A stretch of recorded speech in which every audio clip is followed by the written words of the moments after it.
ఇప్పుడు ఏమంటాను ఏమండి?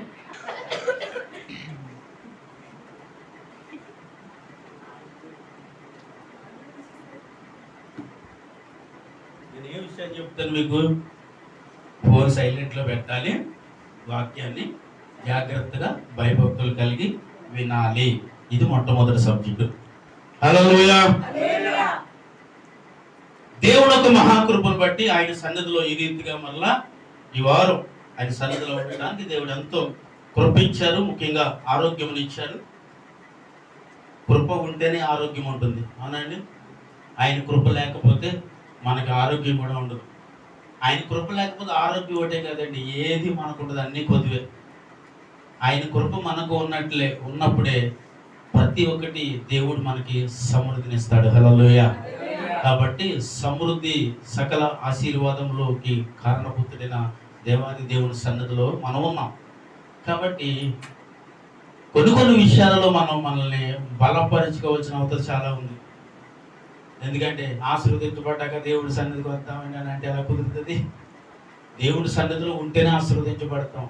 ఆశీర్వదించబడ్డాక దేవుడి సన్నిధికి ఎలా వస్తామండి? అప్పుడు మనకి దేవుడు అవసరం ఏముంది? ఇప్పుడు అన్నీ ఉన్నప్పుడు దేవుడు అవసరం ఎవరికైనా ఉంటుందా? నేను చెప్తాను ఒకసారి. ఏమంటే అన్నీ ఉంటే దేవుడు ఎందుకు మనకి? ఏమీ లేకే కదా దేవుడి దగ్గరికి వచ్చాం. అన్నీ కొదువులో ఉన్నాం కాబట్టి దేవుడి సన్నిధిలో ఉన్నాం.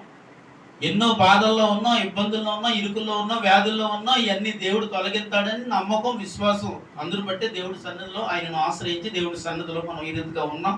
ఉన్న వాటిలో విషయాన్ని దేవుడు ఏం చేశాడంటే మనం ఏ బాధలో ఉన్నామో ఆ బాధ నుంచి మనకి విముక్తిని, విడుదలను కలిగజేసి ఈరోజు మనకి ఆరోగ్యాన్ని, బలమును, శక్తిని, జ్ఞానమును, కావలసినవన్నిటినీ, సమస్తాన్ని నీకు నాకు సమకూర్చి ఈరోజు దేవుడు చాలా సంతోషంగా మనల్ని వాడుకుంటా ఉన్నాడు. హల్లెలూయా. ప్రతిరోజు ఎలా ఉండాలంటే నేను అంటాను, దినదినము సంతోషంగానే ఉండాలి క్రైస్తవుడు. సంతోషం ఎలా వస్తుందంటే తినడానికి లేకపోయినా సంతోషంగా ఉండాలి, కట్టుకోవడానికి లేకపోయినా సంతోషంగా ఉండాలి. బాధగా ఉన్న నీ మనసు ఎంత నలిగిపోయి వేదన కలిగి ఉన్న మనిషి ఎప్పుడు క్రైస్తవురాలు ఎలా ఉండాలంటే హ్యాపీగా ఉండాలి, సంతోషంగా ఉండాలి, అంతే. లేకపోతే ఇదేం బతుకంటే దిక్కుమని బతుకు, ఏమీ లేదండి, దేవుడు ఏమీ లేదు ఎప్పుడు అనవద్దు. దిక్కుమాల బతుకులు వచ్చి దేవుడు విడిపించి అన్నిటినీ సమకూర్చి సిద్ధపాటు చేసి ఈరోజు దేవుడి సన్నదులు మనం వాడుకుంటున్నాం. హల్లెలూయా. కాబట్టి ఇంకా దేవుడు ఎన్నో ఇవ్వాలి, ఏదో ఇవ్వాలి అనుకుంటున్నాడు. ఇచ్చే సమయం దూరం అయిపోవద్దు. మనకి ఇచ్చే ప్రతి ఒక్కటి తీసుకోవడానికి మనం అందుబాటులో ఉంటే దేవుడు అన్నిటినీ మనకు ఒక్కొక్కటిగా సమకూర్చగలడు. ఇచ్చే సమయంలో మనం దేవుడికి దూరం అయిపోయాం అనుకోండి, వచ్చే ఆశీర్వాదానికి మనం దూరం అయిపోతాం. దేవుడు ఇచ్చే ప్రతి బహుమానమునకు మనం దూరం అయిపోతూ ఉంటాం. ఎప్పుడు ప్రభువుకి అందుబాటులో ఉండాలి, దేవుడి సన్నిధిలో ఉండాలి, దేవునికి కృతజ్ఞత కలిగి ఎప్పుడు క్రైస్తవ జీవితాన్ని ముందుకు నీవు కొనసాగించగలగాలి. హల్లెలూయా. అలా ఉంటేనే ప్రభు సన్నిధిలో మనం ఎప్పుడు ఎలా ఉంటుందో తెలుసండి, బలవంతులుగా ఉంటాం, నీతిమంతులుగా ఉంటాం, యథార్థవంతులుగా ఉంటాం. ఇవన్నీ మన జీవితంలో ఉండాలంటే దేవుడి సన్నిధిలో ఉండాలి. ఎందుకు ఉండాలంటే వాక్యం వినటానికి. ఎందుకు వినాలంటే వాక్యాన్ని విని మనం బలపరచుకోవడానికి, పడిపోకుండా, జారిపోకుండా, త్రొట్లెళ్ళిపోకుండా, కృంగిపోకుండా, కుమిలిపోకుండా, అయ్యో ఏంటి పరిస్థితి అని నువ్వు నలిగిపోకుండానట్లుగా నిన్ను దినదినము బలపరిచేది దేవుడి వాక్యము. కాబట్టి వాక్యానుసారంగా జీవించాలి. కాబట్టి దేవుడి సన్నిధికి తప్పక రావాలి, వచ్చి వాక్యాన్ని వినాలి. విన్నప్పుడే వాక్యానుసారంగా మనం బ్రతకగలము, వాక్యానుసారంగా మనము జీవించగలము. హల్లెలూయా. చూడండి ఒకసారి వాక్య భాగంలోకి వెళదాం. లూకా సువార్త 15వ అధ్యాయము. ప్రతి ఒక్కరు చూడండి. లూకా సువార్త 15వ అధ్యాయము 11 నుండి 32 వచనాలు ఈరోజు మనం చాలా జాగ్రత్తగా వినాల్సిన వాక్యము. 11 నుండి 32 వచనాల వరకు ఈరోజు దీన్ని జాగ్రత్తగా మనం వినాలి. మరియు ఆయన ఇట్లనెను, ఒక మనుషునికి 2 కుమారులు ఉండేది. వారిలో చిన్నవాడు ఇలాగ చెప్పును, తండ్రి, ఆస్తిలో నాకు వచ్చు భాగము నిమ్మని తన తండ్రిని అడుగుగా అతడు వారికి తన ఆస్తిని పంచిపెట్టును. కొద్ది దినములైన తర్వాత ఆ చిన్న కుమారుడు సమస్తమును కూర్చుకొని దూర దేశములకు ప్రయాణమైపోయి అదంతి ఖర్చు చేసిన తర్వాత ఆ దేశమందు గొప్ప కరువు రాగా. చాలమ్మా. ఈ సమయంలో దేవుని ఒక వాక్యాన్ని ఈరోజు మనం జ్ఞానం చేసే సమయంలో ఇక్కడ కొన్ని విషయాలు ప్రభు మనకి బయలుపరుచుతూ ఉన్నారు. అయితే ఒక మనిషి ఉన్నారు, ఒక ఆయన ఉన్నారు, పెద్ద ఆయనకి 2 కొడుకులు ఉన్నారు. ఆ 2 కొడుకుల్లో చిన్న కొడుకు వచ్చి అన్నాడంట తండ్రి దగ్గరికి వచ్చి, ఇదిగో నా ఆస్తిలో సగ భాగం, అంటే ఆస్తిలో భాగం కావాలి. ఇప్పుడు ఎంతమంది కొడుకులు? 2 కొడుకులు కదా. 2 కొడుకులు అయితే ఇప్పుడు ఎన్ని భాగాలు రావాలి? ఇప్పుడు ఆయన భాగం ఆయన భాగం ఈయన. మరి తండ్రి కూడా ఏదో కావాలి కదా. అప్పుడు కరెక్ట్గా చెప్తారు దేవుడికి స్తోత్రం. కాబట్టి ఆస్తిని సగభాగం చేసంట చిన్న కొడుకు భాగాన్ని చిన్న కొడుకుకి తండ్రి అప్పగించేశాడు.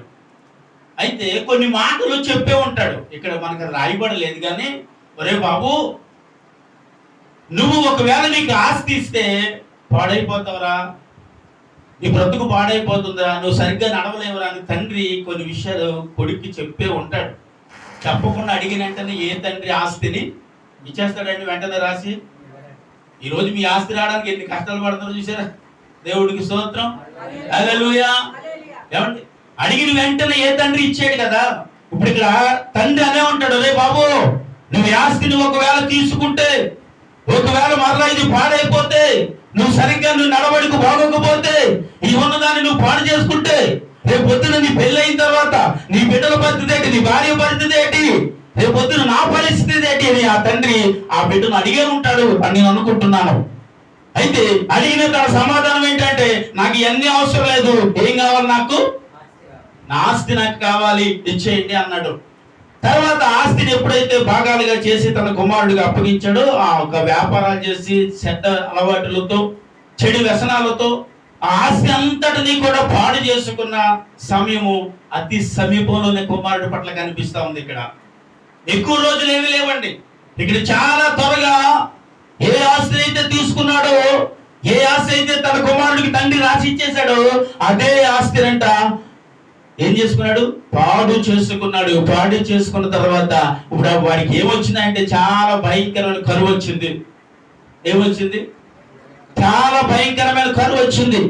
ఆ కరువు వచ్చిన తర్వాత ఏంటి, అలాంటి పరిస్థితుల్లో ఇప్పుడు ఎవరిని ఆశ్రయించాలి? ఒక వ్యక్తి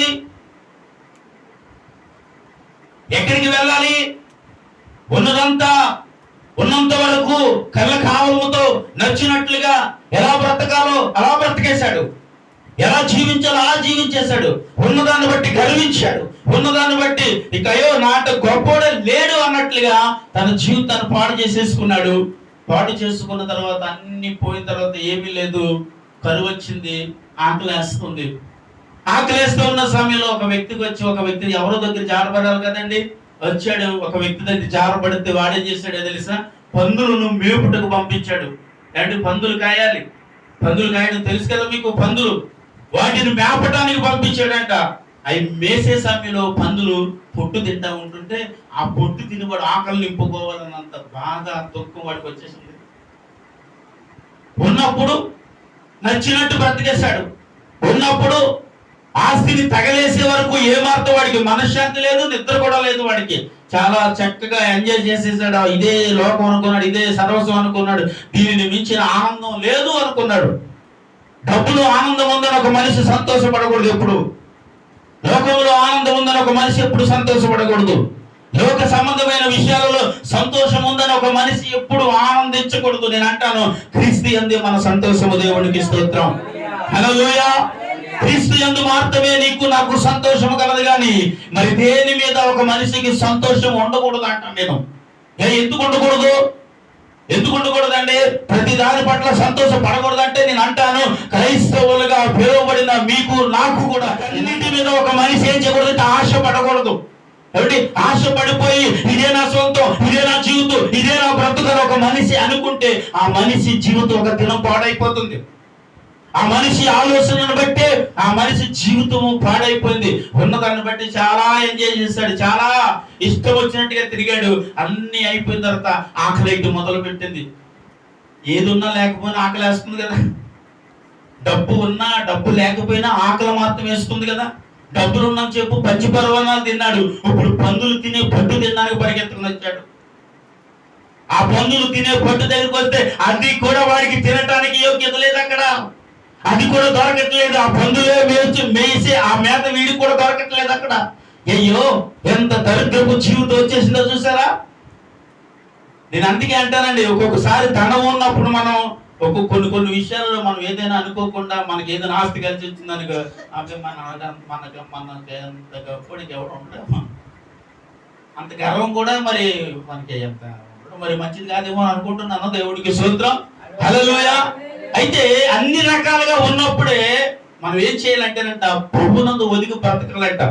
కానీ వీడేం చేశాడయ్యా, ఉన్నదాన్ని బట్టి చాలా గర్వించాడు, చాలా ఆనందపడిపోయాడు, ఎంజాయ్ చేస్తాడు, ఇదే జీవితం అనుకున్నాడు. అన్ని పోయింది, ఆకలేస్తుంది.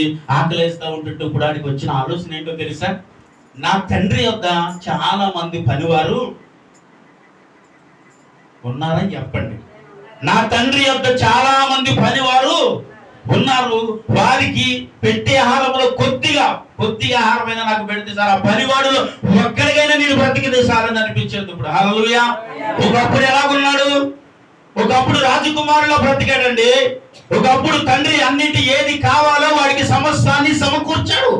ఏది కావాలంటే అది, నువ్వు తినే విషయంలోనా, కట్టే విషయంలోనా, నడిచే విషయంలోనా, ధరించే విషయంలోనా, ఏది కావాలంటే అది, ఇది కావాలి అని తండ్రిని అడిగితే క్షణంలో తెచ్చిపెట్టిన తండ్రి అక్కడ ఉన్నాడు వాడికి. కానీ తండ్రి కంటే గొప్ప ఏమనుకున్నాడు తెలుసా, ఆస్తుంటే చాలండి, ఇవన్నీ మనకెందుకు, ఆస్తుంటే సరిపోదా, ఆస్తుంటే బ్రతికేలేమో అని అనుకున్నాడు. ఆస్తి కోల్పోయిన తర్వాత అనుకుంటున్నాడు, తండ్రి దగ్గరికి వెళ్ళి ఆ పనివారిలో ఒక పనివాడుగా బ్రతికేస్తే, ఏదో ఒక పూట ముద్దు పెట్టేస్తే ఆ ముద్దు తినేసి ఆ పనివాడితో బ్రతికేస్తాను, కనీసం నా తండ్రిలో అంటే నా తండ్రి ఇంట్లో కూడా వెళ్ళను నేను.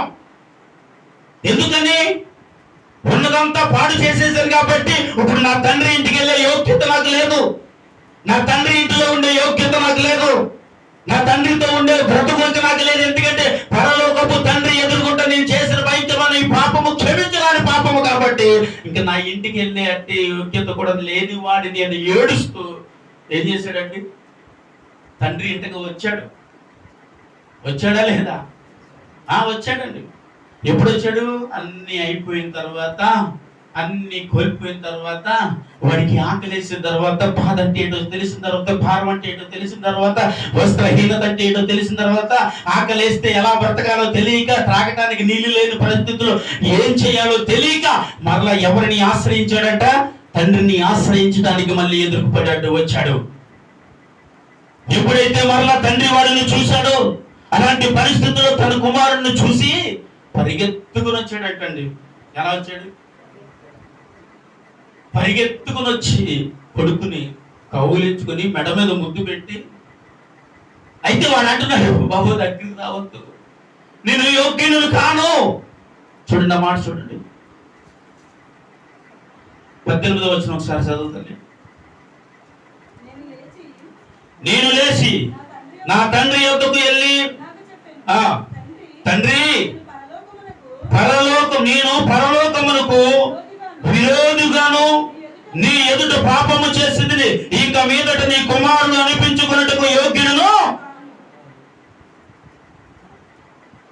ఎవరికి వ్యతిరేకమైన పాపం అండి, పరలోకమును దేవుడికి నీకు వ్యతిరేకమైన చాలా భయంకర పాపం చేశాను కాబట్టి నీ కుమారుడు అని పిలువబడటానికి కూడా యోగ్యత లేని వాడిని అని ఏడుస్తున్నాడు. హల్లెలూయా. నేనంటాను, దీనిని ఏమంటాం మనం, దీన్ని పశ్చాత్తాపం అని అంటామండి. లోకంలో తిరిగి అలసిపోయి, పడిపోయి, కృంగిపోయి, కుమిలిపోయి, నాశనం అయిపోయిన జీవితాన్ని కాపాడుకోవడానికి యేసయ్య దగ్గరికి నువ్వు పరిగెత్తుకుని వస్తే, యేసయ్య అల్లంత దూరాన్ని నిన్ను చూసి నీ దగ్గరికి పరిగెత్తుకుని వస్తున్నాడంట. హల్లెలూయా. దేవాది దేవుడు నిన్ను పరిగెత్తుకుని నీ దగ్గరికి వస్తున్నాడంట. ఒకప్పుడు ఆ దేవుడు నిన్ను ఆశీర్వదించాడు, ఆ దేవుడు నిన్ను బలపరిచాడు, అన్ని విధాలుగా గొప్ప ఆశీర్వాదములకు ఆ ఒక యజమానిగా నిన్ను దీవిస్తే, అవన్నీ కోల్పోయిన తర్వాత మరలా దేవుడి దగ్గరికి పరిగెట్టుకు వస్తే ఏమన్నాను, ఇప్పుడు ఎందుకు వచ్చావు, నీ ఆశ నువ్వు తీసేసుకున్నావు కదా, నీ వాట నువ్వు పట్టిపోయావు కదా, ఇప్పుడు ఉన్న వాట ఎవరిది అనలేదు, ఇప్పుడు ఈ వాట కూడా తీసుకెళ్తావేంటి, ఎందుకు వస్తున్నావు, అసలు ఇంట్లోకి నువ్వు అడుగు అనాలండి. రూల్ ఇదే.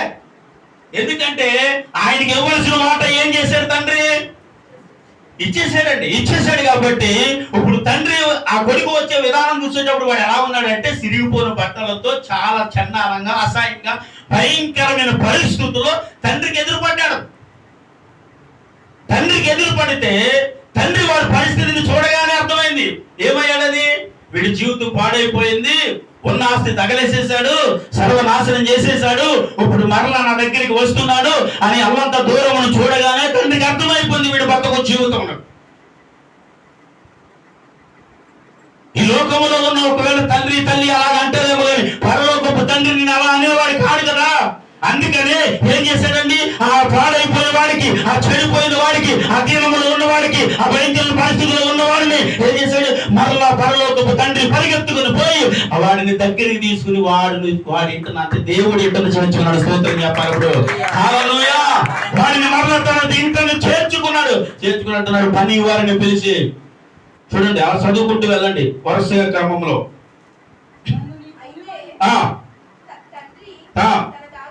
తన దాసులను చూసి ప్రతిష్ఠ వస్త్రములు త్వరగా తెచ్చి వీరికి కట్టి వీరి చేతికి ఉంగరం పెట్టి పాదములకు చెప్పులు తొడిగించి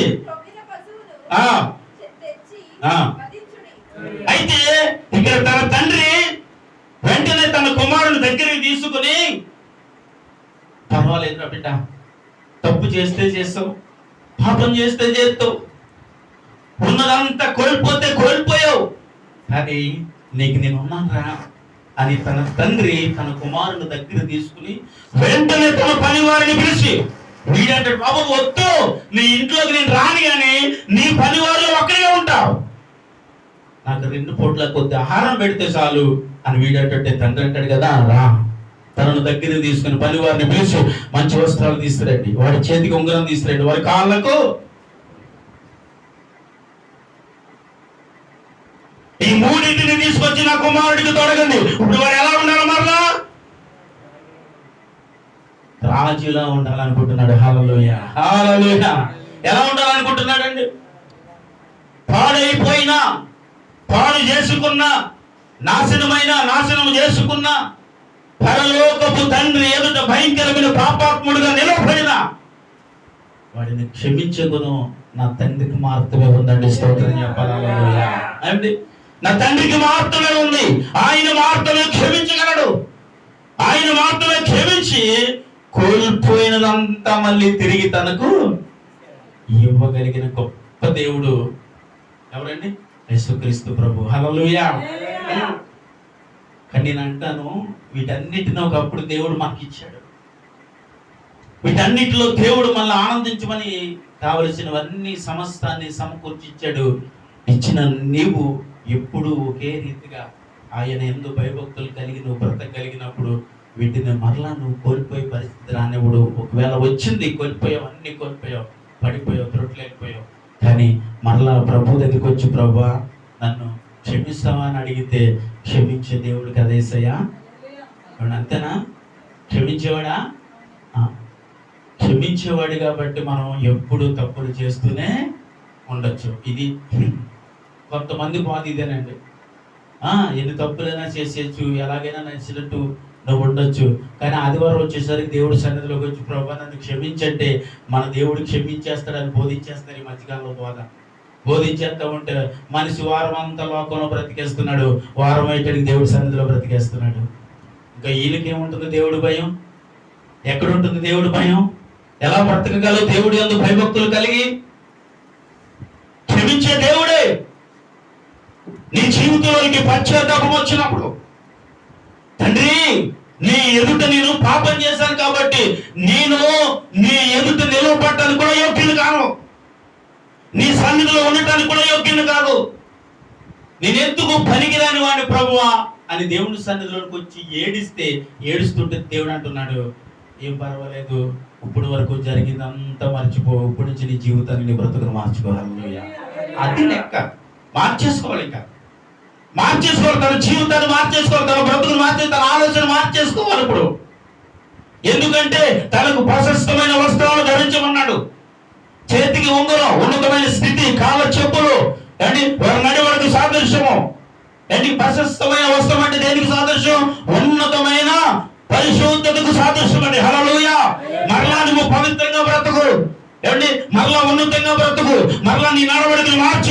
దేవుడు కొరకు బ్రతకని ఈ మూడింటిని దేవుడు తన కుమారుడికి అప్పగించాడు. దేవుడికి స్తోత్రం.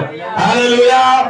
వీటిని అప్పగించి అంటున్నాడు, ఈ రోజు నుంచి నువ్వు మరలా బాగోవాలి, ఈ రోజు నుంచి నీ జీవితం బాగోవాలి, నీ ఆలోచన బాగోవాలి, ఇదిగో మళ్ళీ వీళ్ళందరినీ ఫలించడానికి నిన్ను రాజకుమారుడిగా చేస్తున్నాను అంటున్నాడు. హల్లెలూయా. మీరేమంటున్నట్టు, వద్దు బాబా ఇవన్నీ నాకు వద్దు, ఆ బాధ్యత లేదు, నాకు వద్దు, నేను స్వీకరించలేను, నేను చేయలేను, పనోడిగా ఉంటాను అంతే. దేవుడు అంటున్నాడు, నిన్ను నన్ను పనోడిగా ఉన్నాను కదా, అది దేవుడు పిలుస్తా? పనోడిగా ఉన్న నిన్ను నన్ను ఉన్నతమైన స్థానం నిలవబెట్టడానికి దేవుడు పిలుస్తాడు. హల్లెలూయా.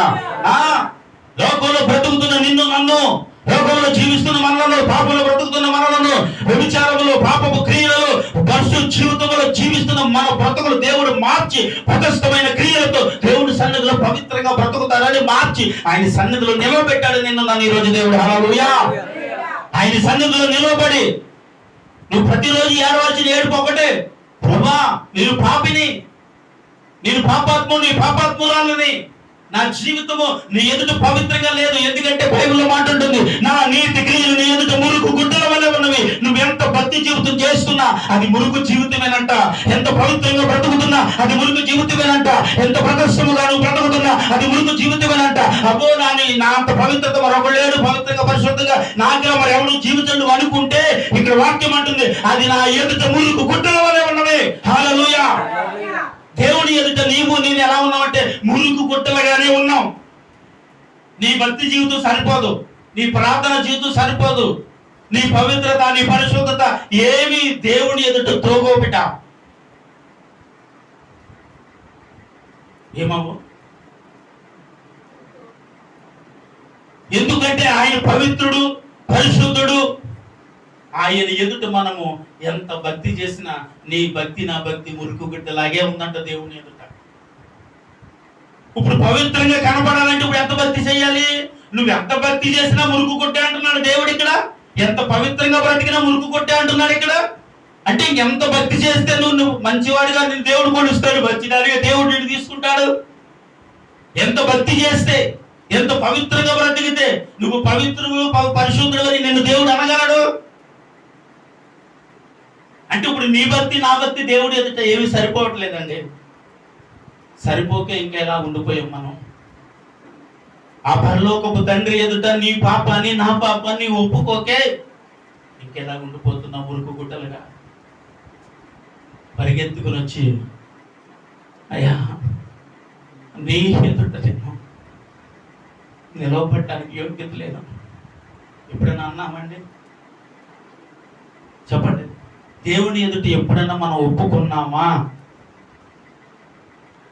నా క్రియలు నీ ఎదుట మురుకు గుడ్డలా ఉందయా, నా జీవితం నీ ఎదుట చాలా పాపంగా ఉందయ్యా, చాలా పాపపు జీవితం, పాపపు బ్రతుకులో నేను బ్రతుకుతున్నా అని దేవుని సన్నిధిలో ఒక్క రోజైనా మనం ఒప్పుకున్నామంటే ఏ తప్పు చేయలేదని ఏం ఒప్పుకుంటామండి? నా దగ్గర ఏ పాపం లేదని ఏం చేయమంటారండి? మన జీవితంలో ఏ తప్పు ఏ పాపము లేకుండా ఈ భూమి మీదకి రాలేదు. ప్రతి ఒక్కరూ ఏం చేస్తున్నారంట? పాపము చేసి ఉన్నారు కాబట్టి దేవుడి అనుగ్రహమును పొందలేకపోతున్నామని వాక్యం అంటుంది. అంటే ఈరోజు మనం ఎక్కడున్నాం అంటే పాపంలోనే, పాపపు జీవితంలోనే. అలాంటి నిన్ను నన్ను దేవుడు కనికరించి దేవుడు తన యొద్దకు తీసుకుని ప్రశస్తమైన వస్త్రం ఇచ్చి, ఏమండి నీకు నాకు ఉంగరమును ధరింపజేసి పాదరక్షలను అనుగ్రహించి దేవుడు నీ జీవితానికి నీ బ్రతుకును మార్చుకోరా చెబుతా ఉన్నాడు. దేవునికి స్తోత్రం. హల్లెలూయా. అండి అప్పటికీ అంటున్నాడు, బాబాయ్ నీ ఎదుట నేను యోగ్యుని కాను. మీరు ఒప్పుకుంటారో లేదో కానీ నేను దేవుడి సన్నిధిలో ఎన్నోసార్లు ఒప్పుకుంటాను.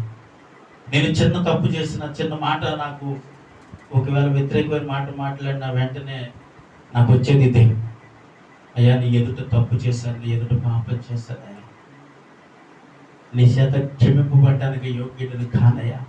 ఒక మనిషిలో కావలసినది ఈ తగ్గింపు దేవుడు ఎప్పుడు కోరుకుంటున్నాడు. ఎప్పుడైతే వాడు క్షమించడానికి కూడా నేను యోగ్యుని కాను, నీ ఎదుట నిలబడటానికి యోగ్యుని కాదని ఏడ్చాడో, ఏడ్చిన తన జీవితానికి తన తండ్రి ఇచ్చిన బహుమానం ప్రశస్తమైన వస్త్రాలు ఇచ్చాడు అండి. బంగారు ఉంగరాన్ని పెట్టాడు, కాళ్ళకు మంచి చెప్పులు తొడిగించి ఈ రోజు నుంచి నీ బ్రతికంతా మారిపోయింది అన్నాడు. దేవునికి స్తోత్రం. హల్లెలూయా.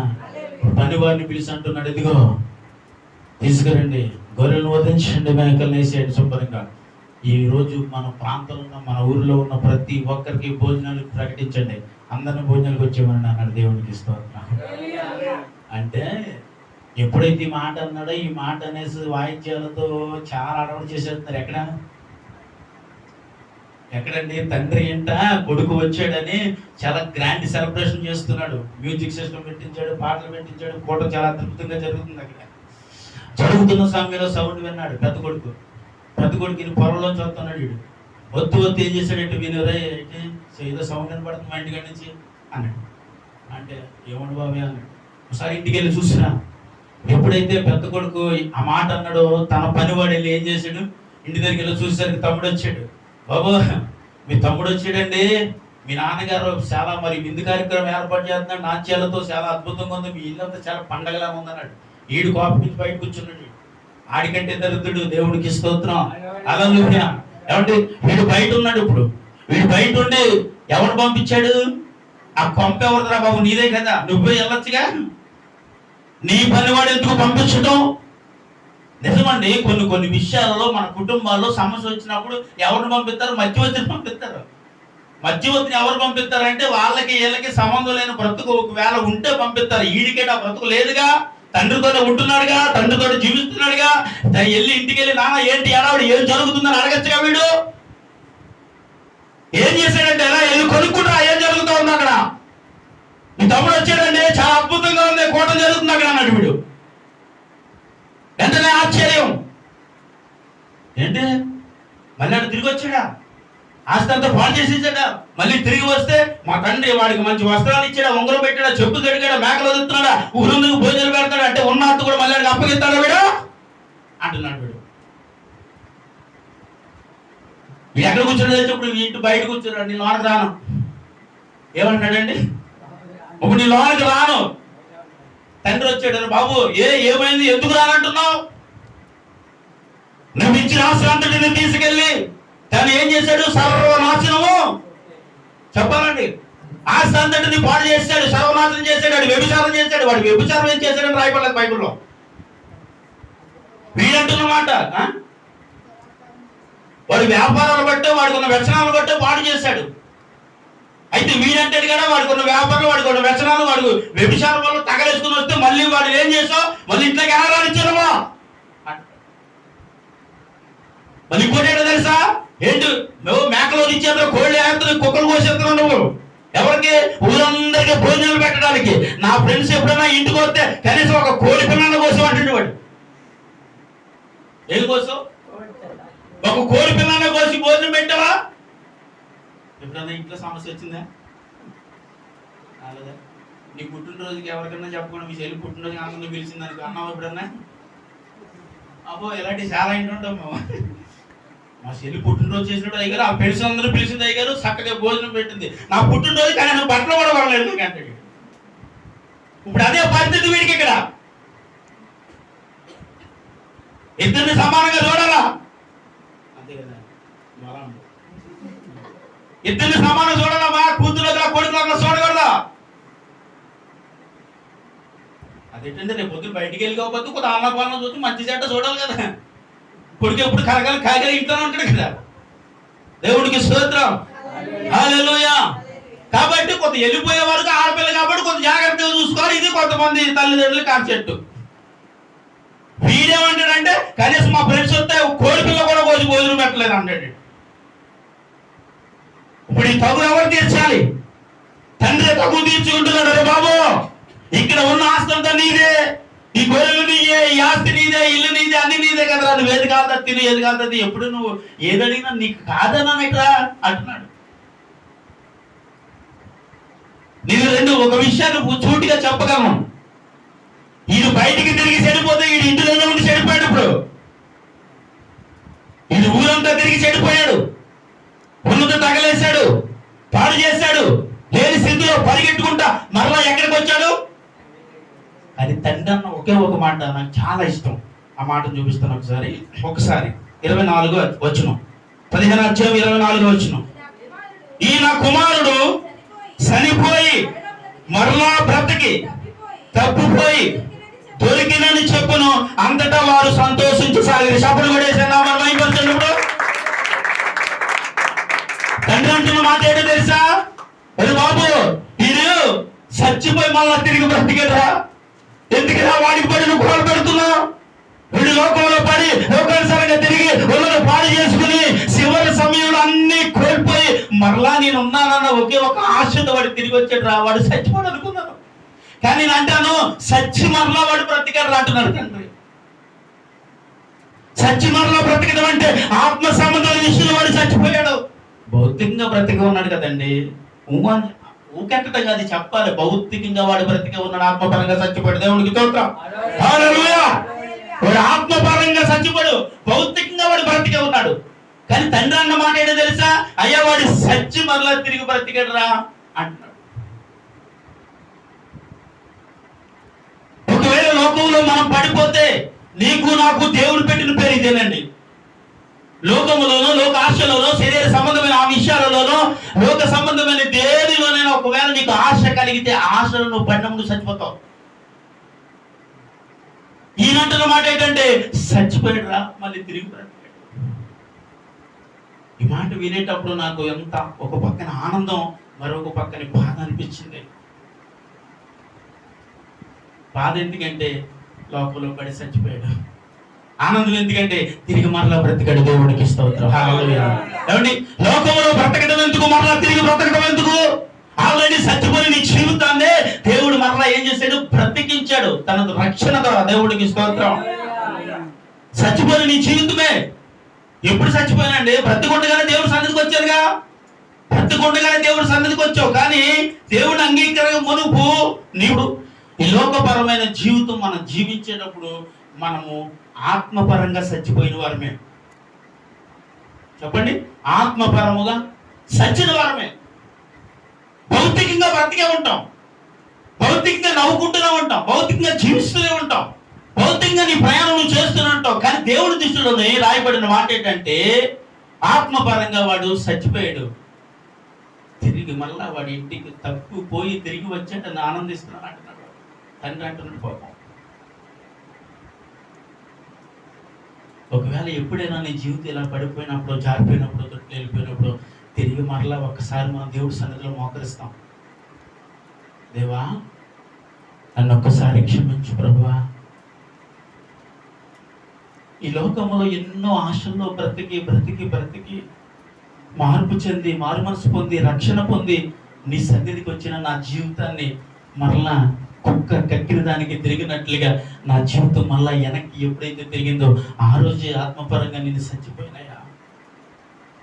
ఆ రోజే లోకంలో నేను ఎప్పుడైతే జీవించాలని ఆశపడ్డానో ఆ రోజు ఆత్మపరమైన ఒక వ్యక్తిగా, అంతే నీ ఎదుట బ్రతికడానికి అర్హత లేని వ్యక్తిగా నేను చచ్చిపోయానయ్యా. ఇలా ఎప్పుడైనా మీరు ప్రార్థన చేశారో లేదో కానీ ఇలా నా జీవితంలో ఎన్నో సార్లు ఏడ్చిన దినాలు ఉన్నాయండి. ఏడవాలి. ఈ లోకంలో ఏ ఆశలో నువ్వు పడ్డావో, ఆశలో పడ్డావు అంటే మనం చచ్చిపోయిన వారితో సమానం అంట. నీ ఆశ, నీ కోరిక, నీ నిరీక్షణ అంతా యేసయ్యతోనే. దేవుడికి స్తోత్రం. నిజమండి, నిజం. దేవునితో తప్ప అంటే ఎందుకంటే దేనిని నాకంటే ఎక్కువగా ప్రేమించొద్దని ఆయనే అన్నారు. చెప్పండి, దేనిని ప్రభు కంటే ఎక్కువ మనం ప్రేమించకూడదు. ప్రభు అన్నాడు, నా నాగటి ఎత్తుకొని వెనక్కి తిరిగి చూడకుండా నా సేవ చేయగలిగితేనేరా అన్నాడు. దేవునికి స్తోత్రం. దేవుడు పని చేయాలైనా, దేవుడిలో నువ్వు బ్రతకాలనుకున్నా, దేవుడు నీ జీవితం అని అనుకున్న ఒకవేళ నువ్వు అడుగు పెడితే ఎప్పుడు వెనక్కి తిరిగి చూడని జీవితం నీలో ఉండాలి. ఉండగలిగితేనే యేసే సన్నిధిలో నువ్వు అడుగు పెట్టాలి. నచ్చినప్పుడు వస్తావు, నాకు రాలేదు, నచ్చలేనప్పుడు మానేస్తే నువ్వు సచ్చి బ్రతుకుతున్నట్లు నీ జీవితం. ఎప్పుడు దేవుని సన్నిధిలో నువ్వు ఈ రీతిగా ఉంటే దేవుని సన్నిధిలో నువ్వు ఆత్మ సంబంధమైన వ్యక్తిగా ఎప్పుడు జీవిస్తూనే ఉంటావంట. దేవునికి స్తోత్రం. హల్లెలూయా. దేవుడు ఇదే కోరుకుంటున్నాడు నీ నుండి, నా నుండి. దేవుడు కోరుకునేది ఒక్కటేనండి, నువ్వు ఎలా ఉండాలని? ఆయన సన్నిధిలో ఒక పవిత్రమైన వ్యక్తిగా, పరిశుద్ధమైన వ్యక్తిగా, దేవుని కొరకు ప్రయాసపడే వ్యక్తిగా, దాని కొరకు అన్నిటిని విడిచిపెట్టి బ్రతికే వ్యక్తిగా ఉండాలని దేవుడు నిన్ను నన్ను కోరుకుని తీసుకుంటాడు. ఆ రోజు యేసుక్రీస్తు ప్రభు తాను మొదటి ప్రయాణంలోనే పేతురు, యోహాను, యాకోబు వీరందరినీ కూడా పిలిచినప్పుడు ఒకే మాట అన్నారు ఆయన, నన్ను వెంబడించు.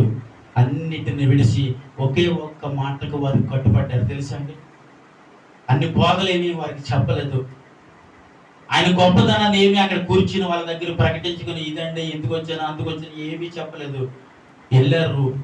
యాకోబు, యోహాను, పేతురు వీరందరిని పిలిచి నన్ను వెంబడించన్నారంటే దేవుడికి స్తోత్రం. ఒక్క మాటకి కట్టుబడ్డారు వారు.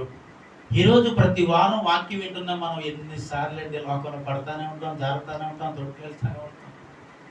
ఆ రోజు ఒక్క మాటకి కట్టుబడ్డారు. కానీ మీరు అడగచ్చు, ఏం కట్టుబడ్డారంటే యేసుప్రభు చచ్చిపోయిన తర్వాత మళ్ళీ లోకంలో కలిసిపోయారండి అని అనొచ్చు. లోకంలో కలిసిపోవటం అంటే శరీర సంబంధమైన విషయాల్లో వారు కలిసిపోలేదు. వారు ఏ వృత్తి అయితే విడిచిపెట్టి వచ్చారో అదే వృత్తిలోకి వెళ్ళిపోయారు. మళ్ళీ యేసుప్రభు చనిపోయిన తర్వాత ఎందుకో తెలుసా? బాబు యేసుప్రభుని చంపేశారు, మనము లెక్క వీళ్ళకి మనల్ని కూడా చంపేస్తారన్న భయంతో వారు యేసుని విడిచిపెట్టి ఆ పరిచయాన్ని విడిచిపెట్టి వెళ్ళిపోయి మళ్ళీ చేపలు పట్టుకోవడానికి వెళ్ళిపోయారులే. సరే, మరొక 12 మందిని మనం సెట్ చేసుకున్నాం. ఆల్రెడీ ఒకటి అలాగే పోయాడు కాబట్టి 11 మంది పోయారులే అని అనుకోకుండా ఏం చేశాడంటే మళ్ళా వాళ్ళని దర్శించి వాళ్ళతో మాట్లాడి మళ్ళీ వారి పరిచయాలు వాడబడితే అసలు అంత బలమైన పరిచయం అంటే నేను అంటాను, నువ్వు ఎవరో తెలియదు 3 సార్లు అబద్ధం వాడిన పేతురు అద్భుతమైన పరిచయం చేయలేదా? దేవుడికి స్తోత్రం. హల్లెలూయా. అండి, అంత అవిశ్వాసము కలిగిన వాడో తెలుసా మీకు? చాలా విశ్వాసం అయిపోయాడు. ఎందుకంటే యేసు ప్రభుతో తిరిగిన వాడు కదా, ఆయనతో ఉన్నవాడు కదా, ఆయనతో పరిచయం చేయాలి ఎవరు తెలియదు అది 3 సార్లు అబద్ధపడిన వాడు పేతురు. అలాంటి పేతురు ఒక బలమైన పరిచయం. ఎంత బలమైన పరిచయం అంటే పేతురు నడుస్తూ వెళ్తూ ఉంటేనంట ఆయన నీడ పడిన వారందరూ స్వస్థత పొందుకున్నారంట. దేవుడికి స్తోత్రం అని చెప్పాలి. హల్లెలూయా. అంత అద్భుతమైన పరిచయం చేయడానికి యేసుక్రీస్తు ప్రభు వారిని ఏమి విడిచిపెట్టడు ఎవరిని, ప్రతి ఒక్కరిని ఆయన సన్నిధిలో నిలబెడతాడని చెప్పాలా? హల్లెలూయా. ఎవరిని విడిచిపెట్టేవాడు కాదు. తప్పుపై తిరిగి వెళ్ళిపోతే కుమారుడు ఆకర్షమైన కార్యముతో మరలా తిరిగి తోలుకుని తీసుకొచ్చి తనను మరలా ప్రశస్తమైన వస్త్రాలతో ధరింపజేసి తన మనలో కలిపేసుకున్నాడు యేసుక్రీస్తు ప్రభు. హల్లెలూయా. ఈరోజు నిన్ను నన్ను వదిలేస్తాడు అనుకుంటున్నాము, పర్వాలేదే, నాకు నచ్చినట్టుగా బ్రతికేస్తా తిరిగేస్తాను అనుకుంటే దేవుడు మాత్రం నిన్ను నన్ను వదిలేసేవాడు కాదు, విడిచిపెట్టేవాడు. అసలుగా చాపడు పడేసి దేవుడు నిన్ను వదిలేడండి. ఎప్పుడు ఏం చేస్తాడు? మనల్ని కనిపెడతానే ఉంటాడు, వెంబడిస్తానే ఉంటాడు. ఎక్కడికి వెళ్ళిపోయినా పిలుస్తూనే ఉంటాడు, గద్దిస్తూనే ఉంటాడు. ఆ రోజు దేవుడు గద్దించలేదని అనుకున్నాము. ఈ రోజు ప్రతి విషయంలో ప్రభు నిన్ను నన్ను గద్దిస్తాడు. కానీ మనం ఏం చేయబోతున్నాం? గుర్తు పెట్టలేకపోతున్నాం. ఆయన నిజమండి. తోమా దగ్గరికి వస్తే గుర్తు పెట్టాడటి. అవును, నువ్వు ఆఖరికి నేనేలా బాబు యేసు ప్రభువుని చెప్పుకోవాల్సిన పరిస్థితి ఆయనకు వచ్చేసింది.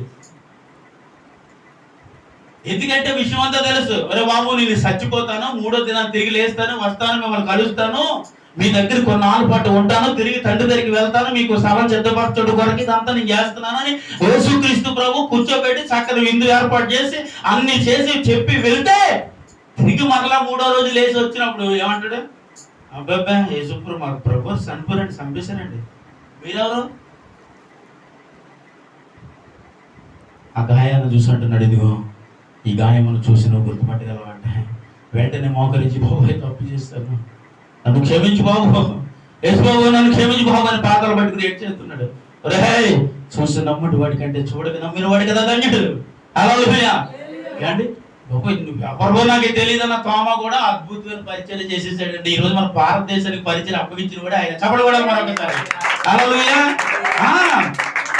ఆయన నువ్వెవరో నాకు తెలియదు, ఏలు మధ్య ఆ గాయాన్ని చూస్తేనే కానీ గుర్తుపట్టలేదు. తోమా కూడా అద్భుతమైన పరిచయం మన భారతదేశానికి యేసుక్రీస్తు ప్రభు ఎవరో పరిచయం చేశాడు. అది పరిచయం అంటే ఏదో 4 రోజులు నా భక్తి జీవితం చేస్తానండి, 4 రోజులు ప్రార్థన చేస్తాను, 4 రోజులు మోకరించి చేస్తాను, బాబు చేయకుండా తప్పదు కదండి అన్నట్లు కాదు. నీ జీవితం చచ్చిపోయే వరకు ఎలాగో బ్రతకాలి. అసలు బ్రతికితే చదువుతుంది చెప్పండి, చెప్పడమే. చచ్చిపోయే వరకు బ్రతికితే ఇలాగే బ్రతకాలి. ఇదే తీర్మానం, ఇదే నీ నిర్ణయం. అలా బ్రతికితేనే నేను అన్నాను, నీవు దేవుడి పని ఒక బలమైన వ్యక్తిగా చేయగలవు. స్తోత్రం చెప్పాలి. హల్లెలూయా. ఏమండి, ఏం చేయగలము? బలమైన పని చేయగలము.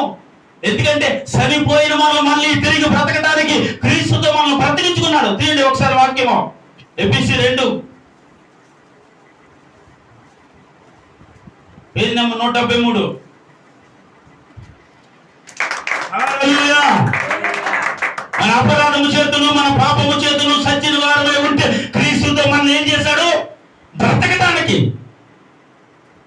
మనమేమో పాపంలో పడి చేస్తే మన కోసం ఈ భూమి మీదకి వచ్చి ఆయన చచ్చిపోయాడు. చచ్చిపోయి ఆయన మరణము ద్వారా తిరిగి లేవటానికి మనకు కృప చూపించాడంట. దేవునికి స్తోత్రం. హల్లెలూయా. ఇప్పుడు క్రీస్తుతో కూడా లేచే అట్టి కృప దేవుడు నీకు నాకు ఇచ్చాడు. ఈరోజు ఆ ధన్యత లేని వాళ్ళు చాలా మంది ఉన్నారు. ఈరోజు నీకు ఒక నిరీక్షణ ఉంది, ఏంటంటే చచ్చిపోతే మళ్ళీ తిరిగి లేస్తానండి అన్న నిరీక్షణ ఉంది. లేస్తానండి, మధ్యాకాశం నా ప్రభువుని కలుసుకుంటాను, లేస్తాను విశ్వాసం నీకుందా? మధ్యాకాశం ప్రభువు కలగలవని విశ్వాసం నీకుందా? ఈ విశ్వాసం నీకుంటే ఈ లోకంలో పడి చచ్చిపోయినట్లు కాక ఆత్మ సంబంధ విషయంలో ఇప్పుడు బ్రతకనట్లుగానే జీవించు. హల్లెలూయా. నీ భక్తి జీవితంలో బ్రతకాలి, ఆత్మీయ జీవితంలో, ప్రార్థన జీవితంలో, పరిశుద్ధతలో, పవిత్రతలో నిన్ను కాపాడుకునే విషయంలో, ప్రతి విషయంలో నిన్ను నువ్వు చాలా జాగ్రత్తగా కాపాడుకుని నువ్వు ముందుకు వెళ్ళగలిగితే నువ్వు ఖచ్చితంగా నేను అంటాను మధ్యాకాశాన్ని ప్రభువుని కలవగలవు. దేవుడికి స్తోత్రం. హల్లెలూయా. అండి నువ్వు నేను చచ్చిపోయాం కాబట్టి బతికించడానికి యేసుక్రీస్తు ప్రభు ఈ భూమి మీదకి రావాల్సిన పరిస్థితి వచ్చిందండి. చచ్చిపోయాడు అంటున్నాడు. అన్నగారితో కూడా అదే మాట అన్నాడు, అదే వాడు సచ్చి తిరిగి మళ్ళీ బ్రతికి వచ్చాడు రా. నిజమండి, ఆ మాట చదువుతుంటే నాకు ఏడుపు వచ్చింది. చాలా ఆ తండ్రికి ఆ కొడుకు మీద ఉన్న ప్రేమ, ఎంత ప్రేమ చూడండి. సర్లేరా ఏదో వచ్చాడు కదా 4 రోజులు ఉండనేలే మళ్ళీ పంపేద్దామని అనలే. పెద్ద కొడుకు దగ్గరికి, బయట ఉన్నవాడి దగ్గరికి వచ్చి, దూరంగా ఉన్నవాడి దగ్గరికి వచ్చి పిలిచి, అరే నువ్వే ఎందుకో తెలుసా, వాడు మళ్ళీ చాలా కష్టాలు పడి వేతన పడి సచ్చి తిరిగి మళ్ళీ బ్రతికాడు కాబట్టి వాడిని మనతో ఉండనిద్దాంరా అంటున్నాడు. దేవునికి హల్లెలూయా. వాడు మరలా మనతో ఉండినట్లుగా వాడు మనతో దాచుకుందరా, వాడు సచ్చి బ్రతికాడురా అంటున్నాడు. చూసారండి, ఇలాంటి ఆలోచన ఎవరికి ఉంటుంది? నేను అంటాను నా పరలోకపు తండ్రికి మాత్రమే ఉంటుందండి. హల్లెలూయా. ఎన్నో విషయాలలో నీ రక్త సంబంధులు, బంధువులు, తల్లిదండ్రులు కూడా నిన్ను వదిలేశారు, కానీ దేవుడు వదలలేదు. తప్పు పోయి శ్రమపడి, బాధపడి, వేదన పడి, కష్టము పడి, ఇరుకుల్లో పడి, ఇబ్బందుల్లో పడి, తినటానికి లేక, త్రాగటానికి లేక ఉన్న పరిస్థితుల్లో ప్రభు నీ దగ్గరికి వచ్చి ఏమన్నాడు చెప్పాలండి? ఏమన్నా తన దగ్గర తీసుకుని నీకు ప్రశస్తమైన వస్త్రాలను తొడిగి ఉంగరములు పెట్టి ఏమిచ్చాడు మనకి? అంటే నీ జీవితాన్ని అంతటిని మార్చుకుని మరలా బ్రతకరా అని దేవుడు చెప్పాడు. హల్లెలూయా. ఇది కదా బ్రతుకు, ఇది కదా అండి జీవితం. అంటే అంత బాధ్యత ఎందుకు వచ్చిందండి అంటే తన తండ్రి ఎవరు? తన తండ్రి కనుక ఆ బాధ్యతను తన భుజాల మీద మోయేవాడు కాబట్టి తన కుమారుడిని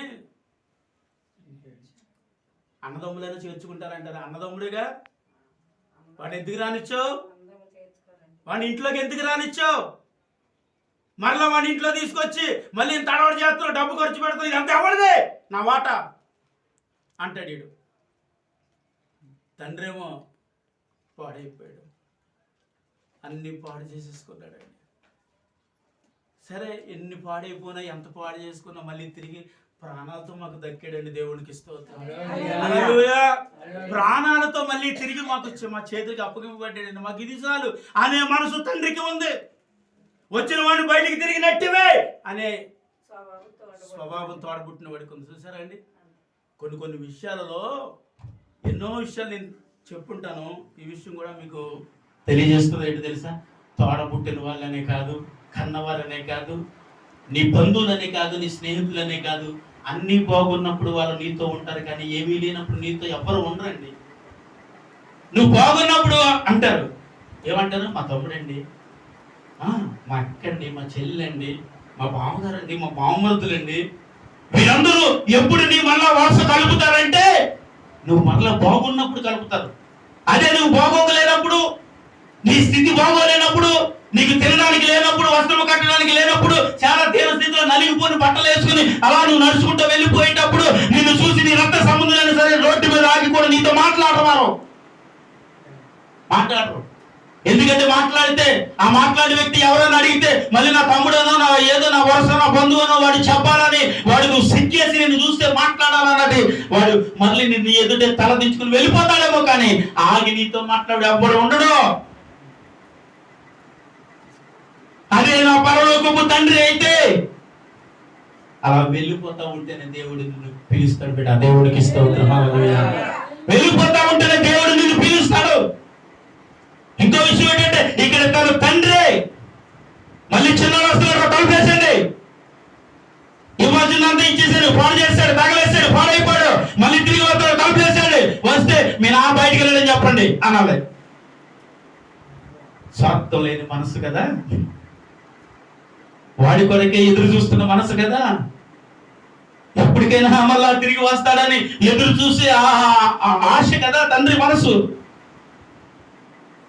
అదే ఆశతో పెట్టి ఎప్పటికైనా వస్తాడు ఎప్పుడు వస్తాడని ఎదురు చూస్తున్నవాడు తండ్రి. అందుకనే దూరంగా చూడగానే పరిగెత్తుకుని వెళ్ళాడు. ఏం చేశాడు? చూడగానే పరిగెత్తుకుని వెళ్ళటానికి కారణం ఏంటంటే, వాడు నా కడుపును పుట్టినవాడు, నా బిడ్డ చాలా భయంకరమైన పరిస్థితుల్లో వస్తున్నాడు. వాడి కష్టాన్ని గుర్తించాడండి. వాడి కష్టాన్ని అంటే కష్టపడి పాడవలేదు, పాడు చేసుకుని పాడే వస్తున్నాడు వాడు. నేను అంటాను, వాడు చాలా శ్రమలో వస్తున్నాడని తండ్రి గుర్తించాడు. వాడు చాలా దుఃఖంలో వస్తున్నాడని గుర్తించాడు.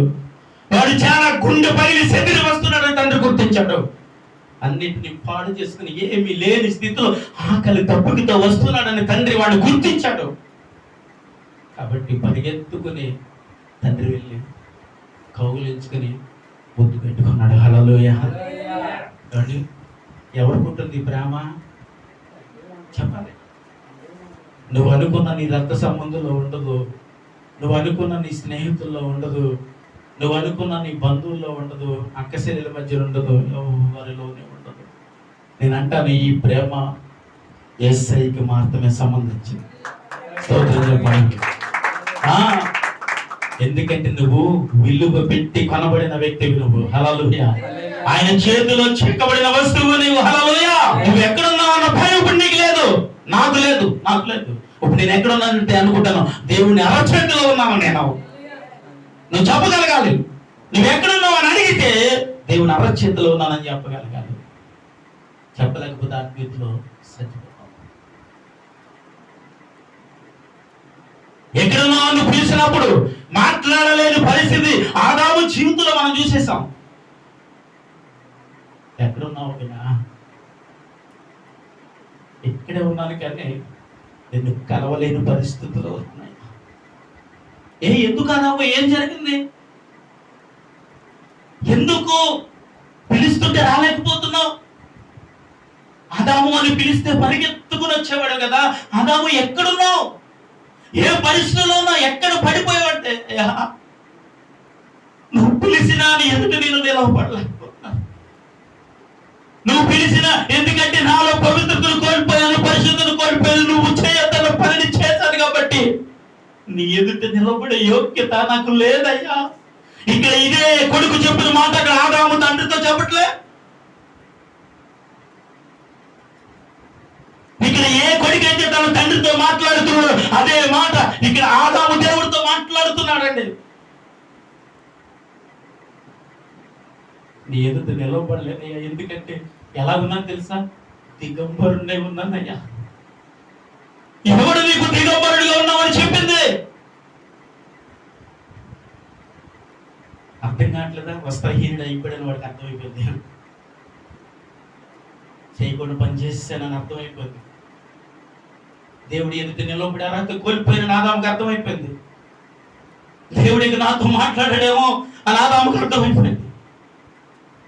దేవుడికి నాతో సహవాసం చేయడేమో అని ఆదాముకి అర్థమైపోయింది. ఏదో తోటలో ఉండే యోగ్యత కోల్పోయాను అని ఆదాముకి అర్థమైపోయింది. ఏదో తోట నుంచి వేయబడుతుందేమో అని ఆదాముకి అర్థమైపోయింది. కాబట్టి దేవుని ఎదుట నిలవబడకుండా ఎక్కడో పదచాటున నిలవబడి అంటున్నాడు, నీ దగ్గరికి రాలేదయ్యా, నీ దగ్గరికి వచ్చి నిలవబడే యోగ్యత నాలో లేదే, నా పాపం ఆ యోగ్యతను కోల్పోయినట్టు చేసింది, ఆ అవిధేయత నిన్ను చూడకుండా నీతో మాట్లాడకుండా చేసింది, కాబట్టి నేను ఈ పొదచాటును దాక్కుండి ఉన్నానయ్యా అని ఆదాము ఏడుస్తున్నాడు. దేవుడికి అంత ఏంటుంటాడండి, ఆదాము అని పిలిస్తే పరిగెత్తుకుని వచ్చేవాడు. ఏం చేసేవాడండి, ఆదాము అని పిలిస్తే చిన్న పిల్లడు పరిగెత్తుకొచ్చినట్లుగా చెప్పండి ప్రభువా అని పరిగెత్తుకుని వచ్చేవాడు. అలాంటి ఆదామును దేవుడు పిలుస్తూ ఉంటే శబ్దం మాత్రమే వినిపిస్తుంది కానీ మనిషి దేవుడికి కనిపించట్లేదు. దేవుడిని ఆదాము చూడలేకపోతున్నాడు. ఏం చేస్తున్నావు, పొదచాటు ఎందుకు దాక్కున్నావు? పాపం చేశాను కాబట్టి అయ్యా. పాపం చేయబడిన ప్రతి ఒక్కరికి దేవుడికి మరుగైపోతామండి. నీ జీవితంలో ఏ అవిధేయత, ఏ తప్పు, ఏ పొరపాటు వచ్చినా మనము దేవుడికి మరుగైపోతామండి. దేవుడికి మరుగైపోయినప్పుడు దేవుడి మాట వినలేదని ఏం చేశాడండి దేవుడు? ఈ తోటలో ఉండే అర్హత నీకు లేదని నెట్టేసాడు ఆ రోజు దేవుడు. నేను అంటాను, ఈ రెండింటిని జాగ్రత్తగా పాయింట్ సెట్ చేయండి. యెహోవా అంటే తండ్రి అయిన దేవుడు నెట్టివేస్తే యేసుక్రీస్తు ప్రభు ఈ భూమి మీదకి వచ్చి ఏం చేశాడు? నెట్టివేయబడిన వాడిని మళ్ళా తన దగ్గరికి చేర్చుకున్నాడు. స్తోత్రం చెప్పి చెప్పండి. ఆ రోజు యెహోవా చేత నెట్టివేయబడిన వాడు ఈరోజు క్రీస్తు మరణము చేత మరలా చెప్పండి ఆ పరలోకములోకి ప్రవేశించే యోగ్యత పొందాడండి. దేవునికి స్తోత్రం. ఆ యోగ్యతను ఆదాము ద్వారా నేను కోల్పోయామండి.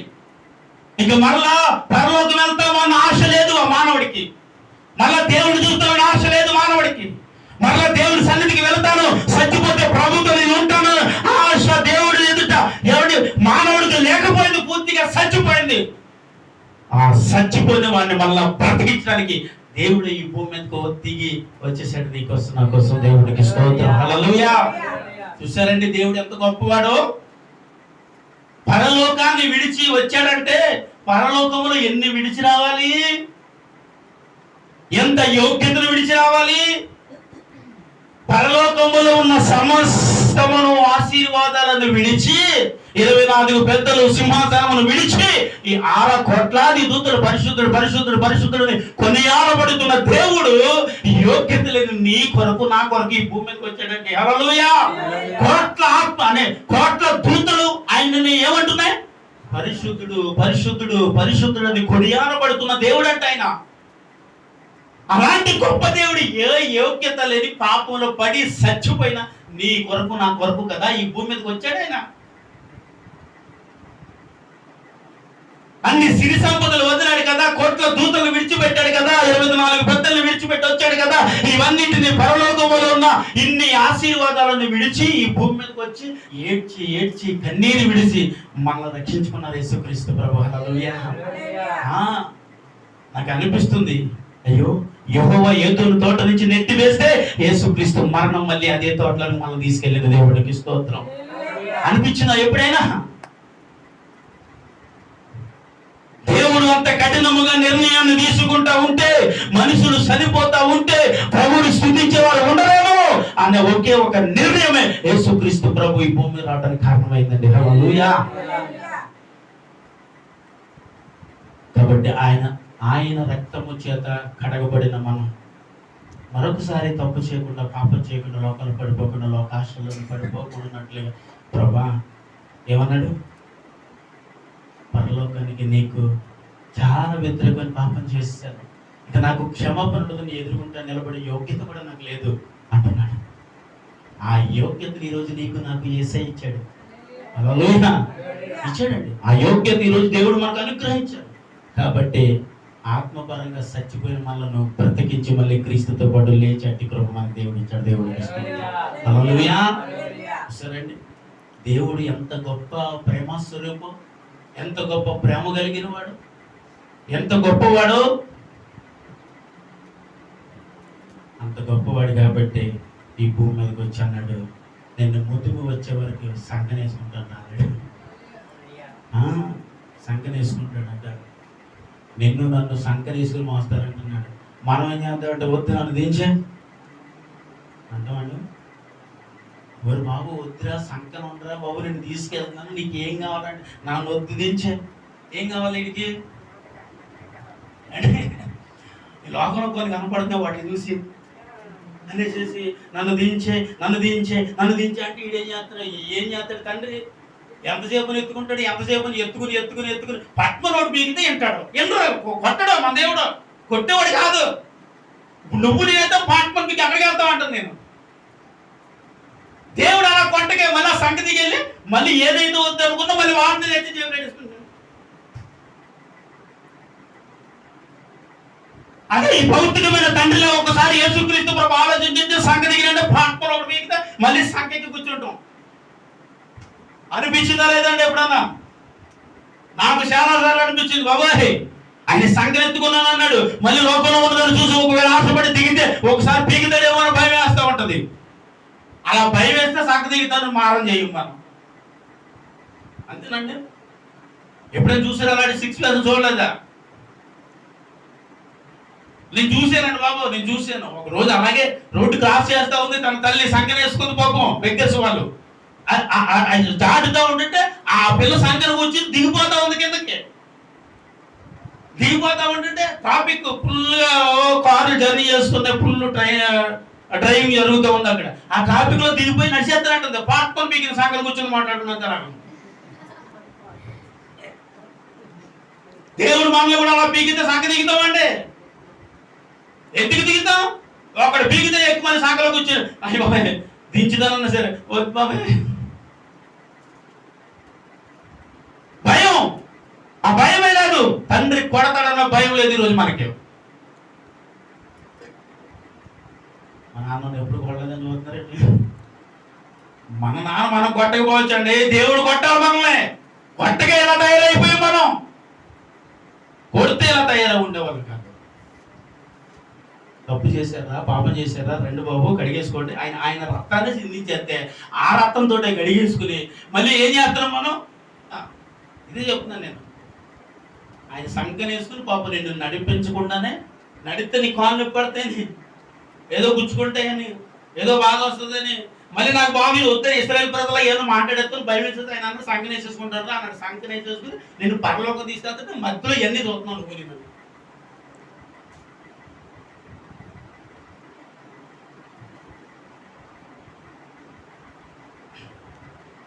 సంఖ్యను వేసుకుని ఎత్తుకుని వెళ్ళిపోయేటప్పుడు కథలకుండా అలా పట్టుకుని కూర్చున్నాం అనుకోండి, ఎక్కడికి వెళ్తాం మనం? ఎక్కడికి వెళ్ళాలో అక్కడికి వెళ్తాం. దేవునికి స్తోత్రం. అంతేనండి. లేకపోతే మధ్యలో ఏమవుతుందో దిగిపోతే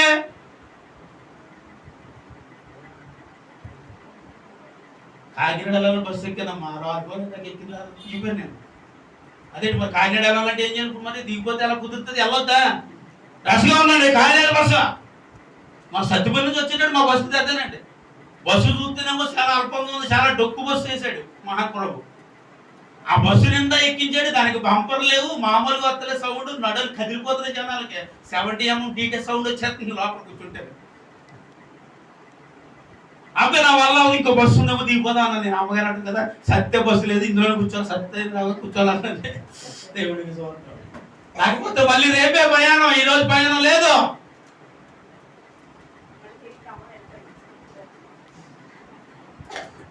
అందుకనే ఆ ఎక్కించిన ఆ సంఖ్య ఎక్కబడిన తర్వాత మన గమ్యానికి వెళ్ళే వరకు తెప్పకుండా జాగ్రత్తగా పట్టుకుంటే గమ్యానికి ప్రభు మనలను చేర్చేస్తారు. దేవుడికి స్తోత్రం. హల్లెలూయా. ఇప్పుడు మనకి ఎన్నో ఆశలు ఉంటాయండి, ఎన్నో కోరికలు ఉంటాయండి. ఎన్ని ఆశలు ఉన్నా, ఎన్ని కోరికలు ఉన్నా ప్రభు కొరకు వాటి అన్నింటినీ చప్పుకునేవాడే నిజమైన క్రైస్తవుడు అని దేవుడి వాక్యం సూటిగా సెలవిస్తుంది.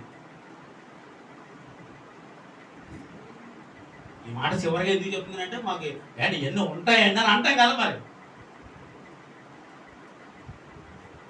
మనుషులు కదండి, మరి అన్ని మాకు కూడా ఉంటాయి కదా, చివరిగా మరి అనేస్తారేమో మళ్ళీ భయం.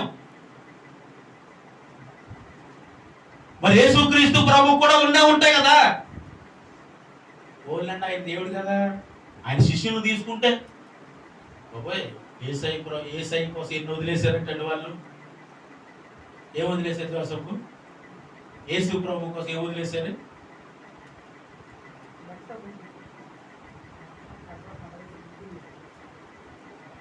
నువ్వు చెప్పమ్మా. యేసు ప్రభు కోసం ఏం వదిలేశారు? అన్నిటిని విడిచిపెట్టేసి మళ్ళీ దేవుడి దగ్గరకు వచ్చి అంటారు కదా, ప్రభా మాకున్న సమస్తాన్ని విడిచిపెట్టేసాం కదా, అప్పుడు మాకేమవుతారు? ఇది దేవుడి దగ్గర చేయాల్సిన ప్రార్థన. పేతురు అంటున్నాడు, అన్ని విడిచిపెట్టేసామయ్యా, అన్ని విడిచిపెట్టేసి నిన్నే వెంబడుతున్నా, దీనికి ప్రతిఫలం మాకేమవుతున్నావు అంటే 12 గోత్రాల వారికి తీర్పు తీర్చుటకు పరలోకంలో మీకు 12 సింహాసాలు వేసి కూర్చోబెడతారు దేవుడికి. ఇది కదా దేవుడి దగ్గర నుంచి వాళ్ళు పొందేది. అదే సింహాసనం మీకు ఏస్తాడండి దేవుడు. పరలోకి వెళ్తే ఆయన పక్కన నిన్ను కూర్చొని పెట్టుకుంటాడంట.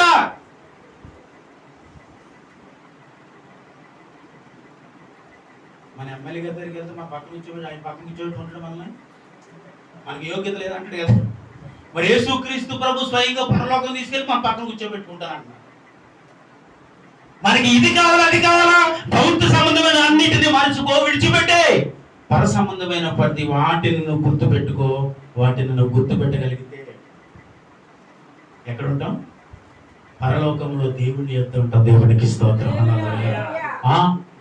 కాబట్టి ఈ లోకంలో ఉన్నంత వరకు ఈ లోకాశలు మనల్ని పిలుస్తూనే ఉంటాయి బిడ్డ, పిలుస్తూనే ఉంటాయి. ఎందుకంటే నిన్ను నన్ను ఎన్నో రోజులు ఏర్పాటు చేసేసినాయి కాబట్టి నిన్ను నన్ను త్వరగా వదిలిపెట్టలేక పిలుస్తూనే ఉంటాయి. పిలిచినా వెనక్కి తిరిగి చూడకుండా ప్రయాణం చేయటమే క్రైస్తవ లక్షణం. అందుకే నా సిలువ ఎత్తుకో, వెనక్కి తిరిగి చూడకుండా ప్రయాణం చేయాలని యేసుక్రీస్తు ప్రభు. ఆయన సిలువను ఎత్తుకోవాలి. సిలువ ఎత్తుకోవడం అంటే ఇప్పుడు వాటర్ మెత్తుల దగ్గరికి వెళ్ళిపోయి అందరూ ఒక్కొక్క సిలువ చేసుకుని పుస్తకాల మీద వేసుకుని వచ్చేయకండి. సిలువ చేయించుకుని మోసేమన్నారు కదా పాటర్ గారు. సిలువ చేసుకున్నామంటే ఇగో మోస్తున్నాడు అంటే దానికి అర్థం అది కాదు. యేసుక్రీస్తు ప్రభు పని అనే భారం అంతటిని భుజం మీద పెట్టుకుని భారంతో ఈ లోకంలో నువ్వు ప్రయాణం చేయాలి. ఆమేన్, హల్లెలూయా. అది సిలువ భారం పోయటం అంటే. యేసయ్య కొరకు ప్రవృత్తంగా బతకటమే సిలువ మోయటం. యేసయ్య కొరకు నీ జీవితం యథార్థంగా జీవించడమే సిలువ మోయటం. ప్రభు కొరకు అవసరమైతే ప్రాణాలు అప్పగించడమే సిలువ మోయటం. దేవుడికి స్తోత్రం. యేసయ్య కొరకు ఏ పని దేవుడు చెబితే అది చేయటమే సిలువ మోయటం. సిలువ మోయటం అంటే ఒక కర్ర తగిలించుకుని మోయటం కాదండి. సిలువ మోయటం అంటే ఏంటి? ఆయన పనులన్నీ నీ భుజాల మీద ఆనుకుని వేసుకుని. యవ్వన కాలంలో యెహోవా కాడి మోయట నరునికి ఏమన్నాడు దేవుడు? అది నీకు మేలు కొరకే దేవుడు చెప్పాడు. ఇది దేవుడికి ఏమీ మేలు కాదు నీ వల్ల. అసలు దేవుడికి నీ వల్ల కలిసి వచ్చింది ఏముందండి? ఏముంది? ఏం కలిసి వచ్చింది దేవుడికి మన వల్ల? చెప్పండి సార్.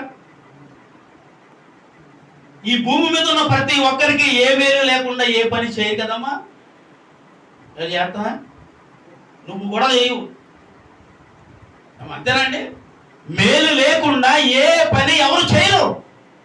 కానీ దేవుడికి నీ వల్ల నా వల్ల కలిసి వచ్చేది లేదు. ఏ మేలు నీ వల్ల నా వల్ల దేవుడికి ఉండేది కాదు. కానీ దేవుడు నీ వల్ల నా వల్ల ఏం చేసండి? పరలోకాన్ని విడిచి ఈ భూమి మీదకి వచ్చి ప్రాణాలు అప్పగించాడు. బాబు నీకు నిత్య జీవాన్ని అప్పగించాను, నా రక్తంతో నేను కడిగాను అన్నాడంటే దేవుడికి ఇష్టం. ఆయన రక్తంతో నిన్ను కడిగి పవిత్రపరిచి పరిశుద్ధపరిచి ఆవిడ ఆయన లోపల తీసుకొచ్చి ఆ రోజు అంతా విందు ఏర్పాటు చేసి దేవుడు ఆ ఊరంతటిని సంతోషపరిచాడు తండ్రి. దేవుడికి ఇష్టం. ఇదండి తండ్రి కుమారుల మధ్యనున్న కథలు. ఈ వాక్యము జాగ్రత్తగా మళ్ళీ ఇంటికి వెళ్ళి జ్ఞానం చేయండి ఒకసారి. కొన్ని ఆత్మలు రక్షించబడాలి. అది ఒక్కటే నేనుండి నా ప్రభు ఆశించండి. ఆమేన్. నీ వల్ల ఏ ఉపయోగం లేదని కదా, ఒకే ఒక ఉపయోగం. నీ వల్ల ఒక్క ఆత్మైన దేవుడి సన్నిధికి నడిపించబడితే అది ఆయనకి ఉపయోగకరం. ఒకడు అగ్నిలో నుంచి లాగినట్లుగా ఎవరిని లాగాలి? లోకములో ఉన్న వారిని నశించిపోతున్న వారిని లాగాలంట. నాకెందుకండి ఆలుగొడవ? వారిని రక్షింపడ్డారు. నాకెందుకండి ఆలుగొడవ? నేనేదో నా బ్రతికేస్తున్నాను, దేవుడు నమ్ముకున్నాను, మానవస్ పొందాను, రక్షణ పొందాను, ఆయన సన్నిధిలో వారం వస్తానే వెళ్తున్నాను అంతే. మరి నీ వల్ల దేవుడికి ఉపయోగం ఏముంది? రక్షింపబడినాక నీకు నీ వల్ల ఉపయోగం ఉంది దేవుడికి? రక్షింపబడిన నీ వల్ల ఉపయోగం దేవుడికి కనిపించాలంటే నీ వల్ల ఒక్క ఆత్మైన దేవుడి సన్నిధికి నడిపించబడాలి.